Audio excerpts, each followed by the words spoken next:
Our first speaker, Professor Lorraine Gamman, is going to be with you in a few minutes, and I'll just introduce Lorraine. She's the principal investigator for this particular project. She is effectively directing what we do. Excuse me. And I'll just put my little prompt here. She's Professor, you might well know, Lorraine, for design here at St Martin's. Founder and director of the award-winning Design Against Crime Research Centre, again based here at CSM.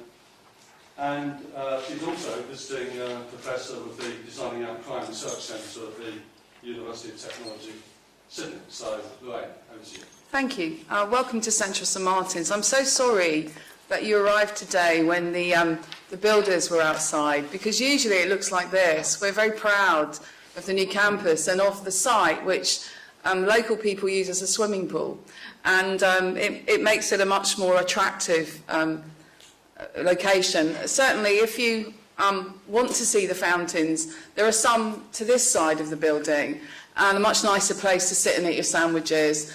We've mentioned the fire alarm, and there are emergency exits to the left, right, and front. I'm going to start my day by saying that there's also a fantastic exhibition by one of my colleagues called Alistair O'Neill. It's a fashion exhibition. It's free. It's in the Letherby. It's called Nude, and it's about clothing. Nude is an ambiguous term used to reference colour and other issues. So if you get a moment, you might want to look at that too. So what I'm going to talk about is why design for empathy, or why talk about empathy. And I have 5 themes that I'm going to move quickly through. I see my job at the beginning of the day as really providing some definitions and an account that maybe is helpful in interrogating the other papers. So what is empathy? And we all sort of know, generally it's described as the art of stepping imaginatively into the shoes of another person, understanding their feelings and perspectives, and using that understanding to guide actions. Roman Krishnarik, who's written the Empathy Handbook, is very, very useful in providing a general account.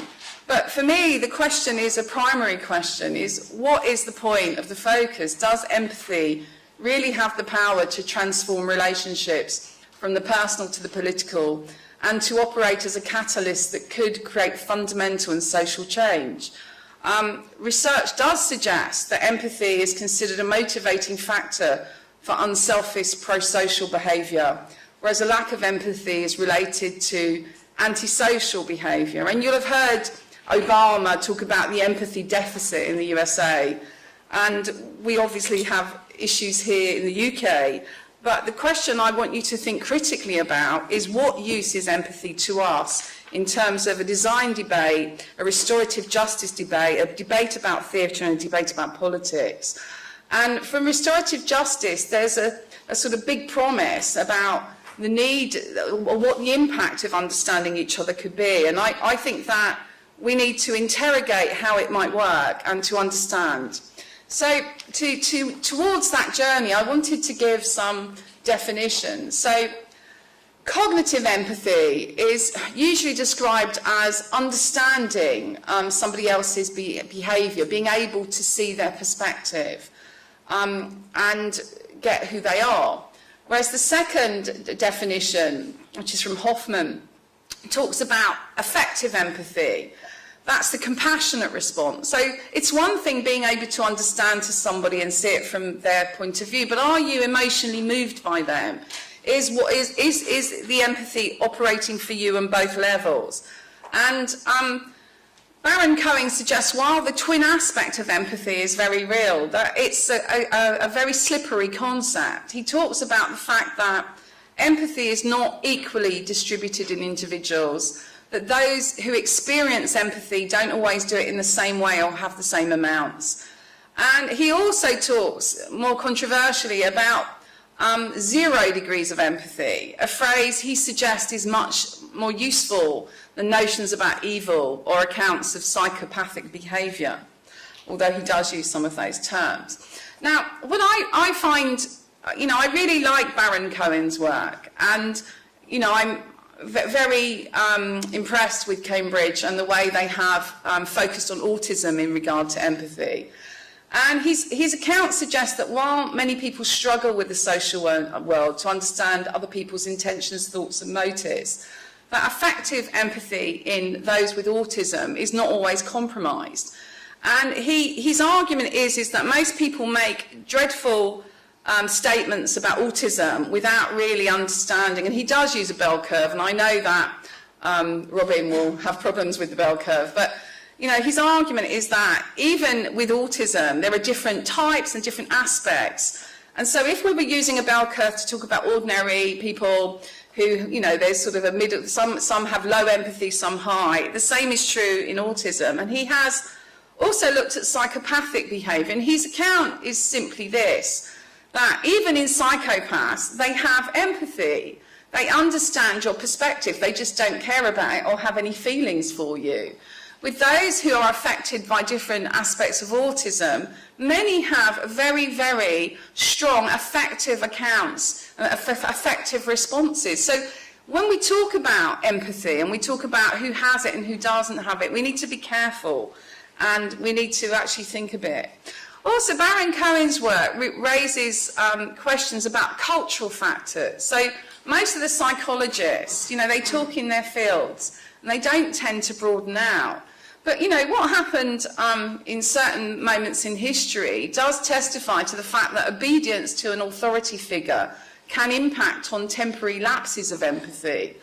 Also, that ideology can influence empathy. It might be the cause of people losing empathy, and history bears witness to this. To give some examples, so 65,000 Americans with learning disabilities were sterilised during the Second World War. Winston Churchill wanted to do the same here, although it didn't go through. And in Sweden, up until 1977, Sweden, that liberal country, was still sterilising people with learning disabilities.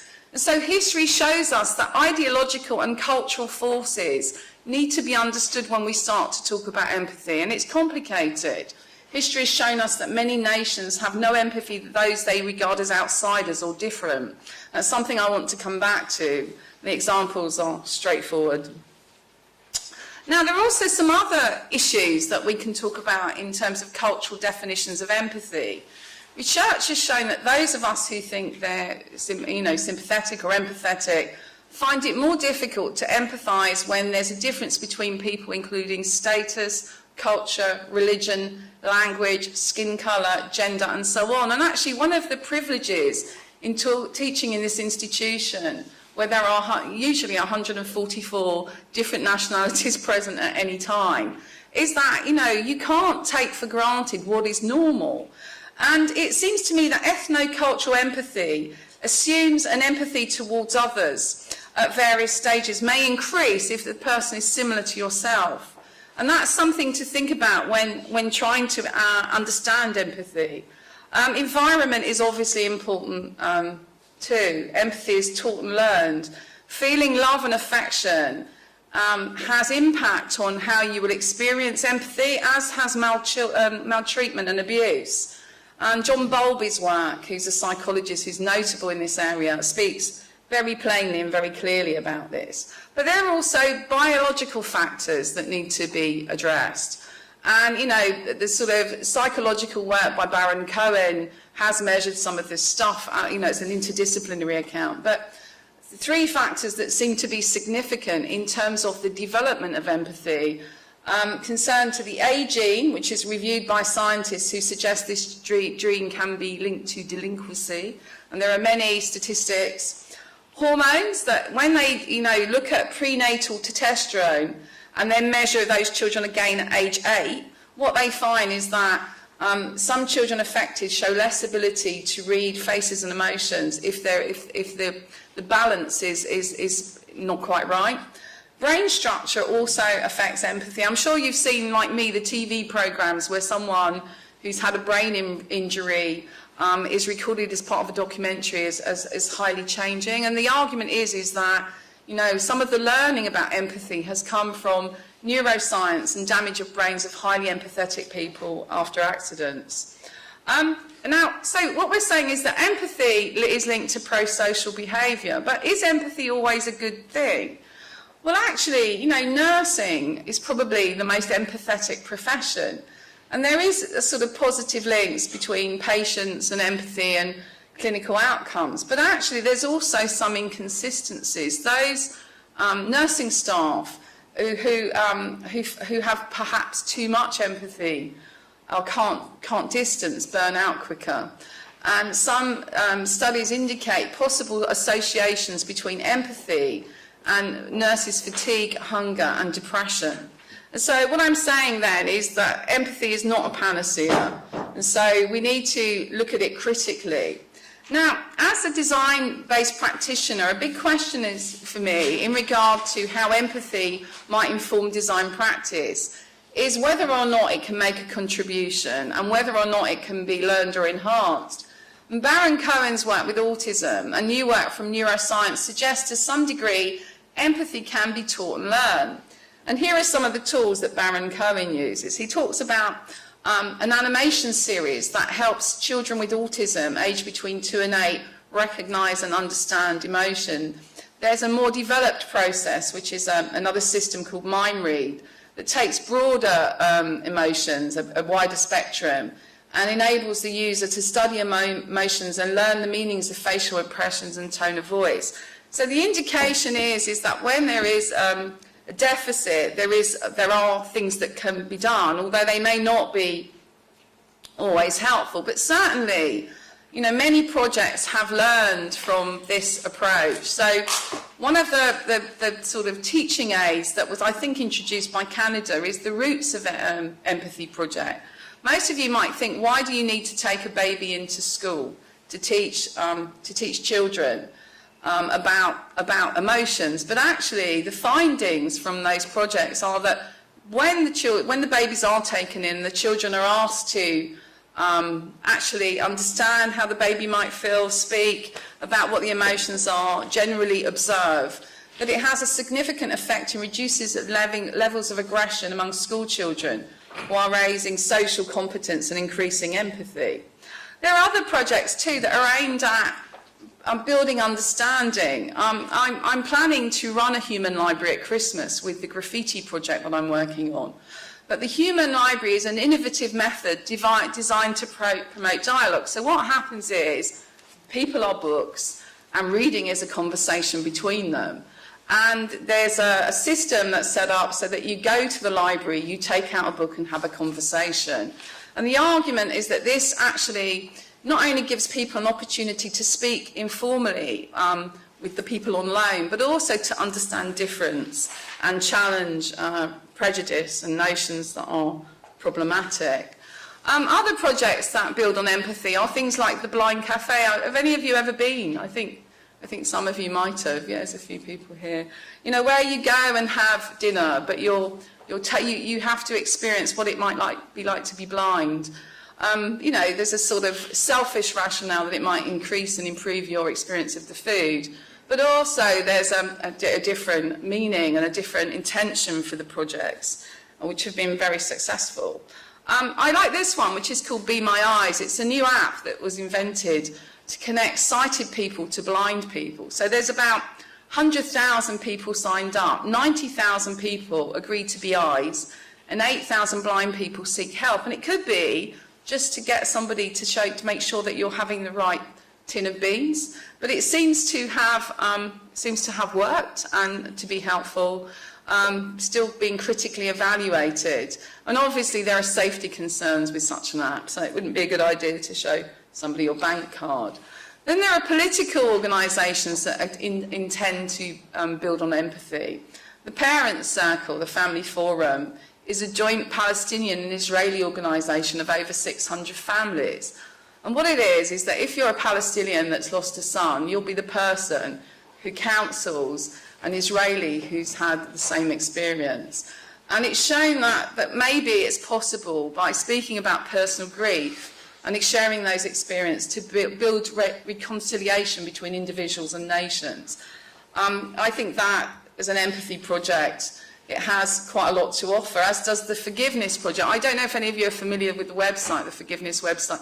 I've been sort of blown away by some of the stories of people forgiving others for crimes that are unbelievable and unspeakable. But it seems to me that the Forgiveness Project, which is a charity, is designed to try, again, like the previous project, to build reconciliation strategies and learning and restorative processes. Some of the forgiveness case studies have absolutely been generated by the restorative justice movement and very, very powerful to read.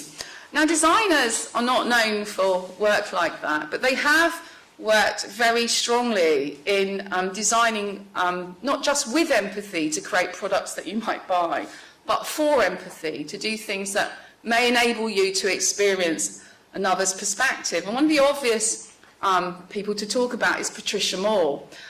In the 70s, Patricia Moore, who was 26 at the time, dressed up as a 79-year-old woman and, you know, spent 2 years going across America and actually, I think, being treated quite badly. And her work and her ethnographic feedback fed in and actually catalysed the universal design movement that's aimed at design for ability. There's things like the age gain empathy suit, where, you know, if you're a designer, you can put this suit on, and, you know, if you're designing a car, imagine what it might be like to have restrictive movement. There are many design suits like this. So there's the obesity suit, primarily aimed at healthcare professionals who may be outraged by obesity and have no experience, to get them to really understand what it'd be like. And these sorts of projects are used from everything from design for toilets to fashion design. There's a pregnancy suit too, aimed at healthcare officials. In our own work here at Central St Martin's, my job is usually a contextual focus as part of a research centre, but engaging with our MA industrial design students. We've tried some experiments. We've asked students to work with sort of small groups or communities to identify conflicts and maybe see what they could do about them. And, you know, some of them were quite sort of low-key. One of the students found a conflict to do with, which seems like a trivial issue, snoring. But I've been assured that snoring is often located by divorce lawyers as a significant issue in people's lives. And so what the student did, it was to try and create a design experience so both perspectives could be experienced. So it's not just, you know, the person who's being woken up, you know, there was a phone app designed to wake up the person who's not usually woken up, the snorer, but also for the actual, you know, non-snorer to experience what it's like to be called a snorer and to be asked to wear these devices that are really unpleasant. It seems sort of low-key, but actually some of the projects, this one, you know, was, it used an app on the internet to get you to experience what it might be like to be designated a Muslim. So I am an East Ender, so every time the word East Ender came up, it would change to Muslim, and it would give you a sense of what it might be like to be demonised. So every time Muslim was written, it would be changed with East Ender, and then I would know what it would be like. This one was aimed at passport control officers and those who wear veils. The passport control officer was asked to experience what it might be like to be humiliated by taking off the clothes. The sort of veil wearer was asked to imagine what it might be like not to be able to be recognised or not to be able to differentiate, and so on. The one that made me laugh was Polly, which was about, I suppose, being negative about yourself. And this project basically designed a parrot that repeated back to you what you said. And so that, you know, if you were a negative person, you might experience your own negativity and what it does for others. Roman Chesnarek has actually proposed in his book that we design an empathy museum, that we create experiences for individuals that, you know, improve the experience and knowledge of empathy. He imagines an international travelling exhibition and talks about a space being dedicated to the skill of empathising and creating global revolution of human relationships. I think that there is some merit in promoting empathy experience, but I am, you know, very concerned to be measured about this. So my experience is that the prison context, where people are encouraged to shut down and to hold back their empathy, may very well benefit from an empathy museum, as would this institution. But how it affects people needs really to be thought through, and that's what I'm going to come back to. So I want to talk about why I suppose that the Design Against Crime research team have become interested in the way visual material, as well as creative practice, seems to influence subjectivity and empathy. And I've been very, very inspired by the work of the National Alliance of Arts in Criminal Justice, who've looked at the way that art can really make a difference. Now, this sounds unlikely. If you're a Daily Mail reader and, you know, you think that prisoners have too much gym, too much telly, for me to come along and say to you, actually, and now we should give them art, may seem like the final countdown. But actually, what the research shows, and there are 80 evaluations on the website for the National Arts in Criminal Justice, is that those who engage with creativity and finding their own creativity start to change. And that actually, some of these creative classes linked to music, linked to theatre, linked to writing, seems to be the catalyst for the start of a long journey that leads them to reinvent themselves and to reinvent offending and to maybe desist from offending. And I don't want to overstate, but the evidence is pretty impressive. And for me, like looking at Geese Theatre Company or Clean Bake Theatre Company, I'm actually amazed by the work. Andy Watson talks about, working with sex offenders and bringing in theatre techniques and methods. And his work in setting up a space where I suppose those in the centre who are acting can act out some of the dilemmas, but they're watched on both sides by ex-offenders who have experienced the same thing.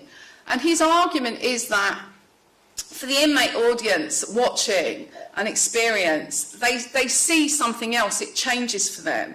And he says that the inmates report, I saw what the actor was doing in character and I didn't like it. I also saw another group member, someone who had been in the group longer than me, and he was really upset. He was looking at the floor and I think he might have been crying. This tells me my feelings about what I'm watching are correct, that the other guy's response confirms that it's okay for me to have this response. And he talks about how these creative workshops, engage with and develop other processes. And I find the work of Clean Break Theatre Company and Geese inspiring.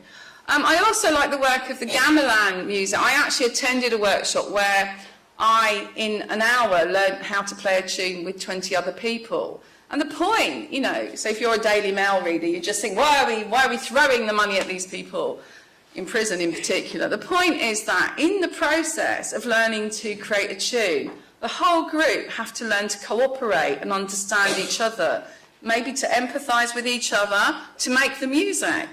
And again, the evidence shows that those ex-offenders who engage with some of these creative processes don't turn up in the recidivism statistics. It costs £40,000 to keep somebody, an adult in prison in the UK approximately. If this very inexpensive creative work can make a difference, why would we not engage with it? And so I've been very interested too in the way fine art and mural art can make a difference. This is the work led by Jane Golden in Philadelphia. And her argument is that arts can help to build empathy and lead to conflict resolution. And so 30 years ago in Philadelphia, the mayor, the black mayor of Philadelphia, was outraged that so many young men in particular were being sent to prison for basically writing on the wall. And he wanted to do something about it. And he brought in the artist Jane Golden to persuade those who were damaging the environment to create mural art and to be involved in a different process. So this is what Philadelphia looked like in 1984, and this is what it looks like today. There are 3,000 murals like this in Philadelphia. And the point of the work is actually perhaps to put communities and individuals together. So all these projects engage with the communities who really experience the graffiti or the mural art on a day-to-day basis. Ex-offenders participate and are required in developing the murals. Some of them are done on oilskin in prison and brought out and put on the walls.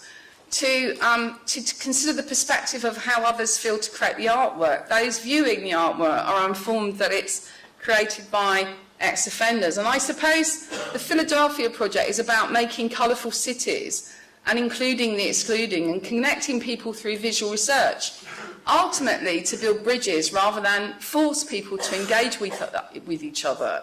You know, you cannot coerce people into wanting to be part of a restorative process. They need to want to join together. So what is it that visualisation and restorative justice can do together? Now, it seems to me that this real-life situation of bringing people together is really important, but it's not always possible, and it can't always work. And so my question to you is, how might proxy processes have a role to play in restorative justice? So empathy induced by proxy processes, traditionally understood as a process whereby some members of a decision-making body delegate their open powers, as you know, is often what happens when we read a novel or watch a film. We identify and we have an emotional experience. And I'm suggesting that in design terms, we need to understand better how empathy is induced and whether real or proxy processes make a difference. And what I know about myself and what I've read is that most of us lack real understanding about these processes. They're very vague. And so my hunch is that empathy building as a prequel stage to a person wanting to engage in restorative processes has a role to play in conflict management. Creative processes suggest that direct contact between victims and perpetrators is good, but it's not the only way forward. 3 other processes should be considered. How can we build empathy before a crime occurs? How can we use proxy process if the victim finds it unacceptable to meet the perpetrator or vice versa? And how else could those, particularly in prison, be educated in imaginative and creative ways to better enable them to experience empathy and compassion when the process is absolutely designed to desensitise them? And these are some of the questions that I've been thinking about. And to be honest, I don't really have easy answers, right? And I want to say clearly that we should not assume that positive political developments will automatically occur by building empathy. Okay, and I wanted to sort of contrast the work of Roman Tresnarek, who I've been talking about, and Richard Sennett. And it seems to me that different accounts and different approaches to empathy have different political implications. You know, Roman's work is very individual. It's a very liberal account. Whereas Sennett's work is a much more socialistic and political account of the value of community. Maybe empathetic individuals and empathetic communities are different things. So I think that what Tresnarek talks about is that consumer society, the me generation, all about me, my needs, is probably de-skilling people from practicing empathy. And I think that his idea for an empathy museum, you know, comes from a really deep felt horror at consumer culture, and I suppose a wish to repair a perceived empathy deficit in individuals. But Sennett's saying something quite different, and I want to try and tease this out a bit. What Sennett is saying is that cooperation requires social skills, behaving tactfully, finding points of agreement, but more significantly managing disagreement, avoiding frustration in difficult discussion. This is what I want to return to. And he also says, you know, this is Sennett, that empathy, you know, can be really useful to trade union leaders. And he makes a sort of small side, which is slightly jokingly, that they do a lot better by listening. And that, you know, the politician, the trade union officer, the community worker or priest can mediate better if they listen better. And I think that I wanted to talk personally. I did listen to somebody. I listened to Shirley Pitts for 10 years. I took her life story down as part of an oral history. And through her eyes, I learned a lot about shoplifting. She talked about how she became a shoplifter, a situation of abject poverty that she found herself in, and actually how shops changed and it became easier. It made me think about the fact that in the 19th century, you know, the people that stole were middle-class women, and that actually they couldn't be labelled a thief or a deviant. They were usually called unwell. Their whims were imagined to rise to their brains and, you know, make them crazy, so they stole. But the reality was the design of the space was the issue. But what happened in the 19th century, mainly shoplifting occurred if three people were present. One was the person who was the retail manager of the shop, the other was the pretend shopper, and one was the decoy. When self-service arises, women who may be rich but didn't have their own money because their husband controlled it, could go in and touch things and actually leave with them without paying. And listening to Shirley, not only did it make me think about that, but it also made me think about the fact that she was a genius. She like if I took your mobile phone and put it in a carrier bag lined with 50p's worth of foil, it wouldn't go off. And Shirley realised that she could go in any shop and actually steal anything that had been tagged, and millions had been spent on tagging. And listening to her, you know, I started to understand, you know, why did she choose that shop? You know, was it because it looked easy? I started to think like her. And I did empathise on a massive way. Her life, she was an amazing woman, I really liked her, but there was a point when I actually lost empathy, because what I could see is whilst I had great feeling for Shirley and what had happened to her, I can't believe that shoplifting is the right way forward for the world. You know, trade and exchange has been at the heart of cultural life.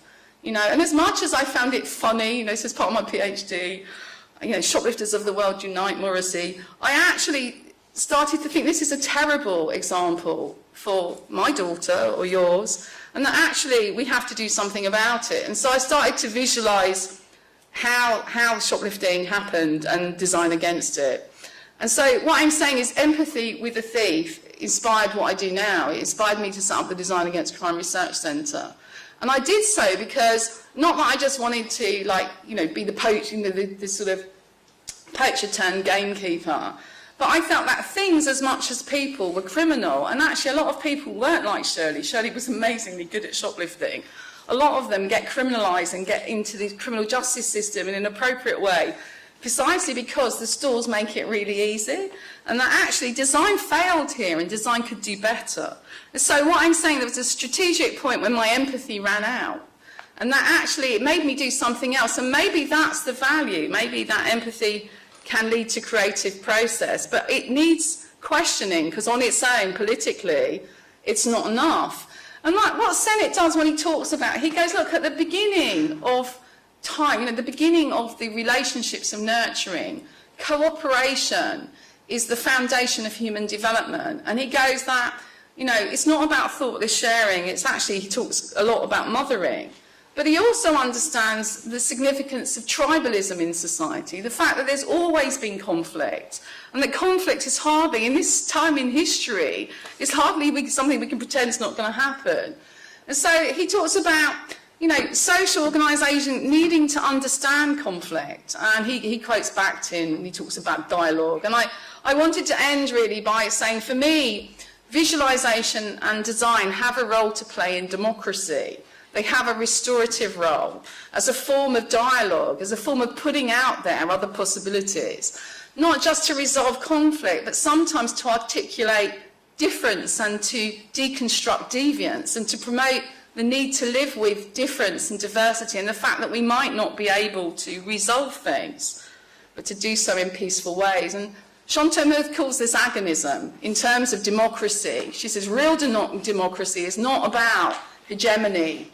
It's not about the majority vote. That's part of it. Real democracy is living with those we don't agree with and giving them space to speak their truth. And so, to conclude finally, I'd say that 21st century design and research has a role to play, maybe in developing restorative processes. It has a contribution through visualisation, and it needs to be measured what it is, to addressing restorative processes in community, to addressing conflict management in community, but also to designing for democracy and agonism and difference. It's a new role for design, and we have to understand the responsibilities it brings. And at this stage, I would say this is very new for us, it's experimental, and although I've been working with the Design Against Crime Research Centre for 15 years, you know, I'm still very cautious about what it is I think we can do. And, you know, like, we need less stuff, but we also need better stuff. It's not that we can get away from product design. You know, there was a sort of stage in history when Papineau in 1971 said he couldn't think of a more, you know, sort of problematic discipline than industrial design. And I think that industrial design can play a different role in the 21st century. I think the world doesn't need simply more products that compromise the planet's sustainability, but it does need some. But it does really need design to do something different, better communications, better cultural processes and experiences that promote tolerance and democracy. So on that note, I'll end with the challenge. Thank you.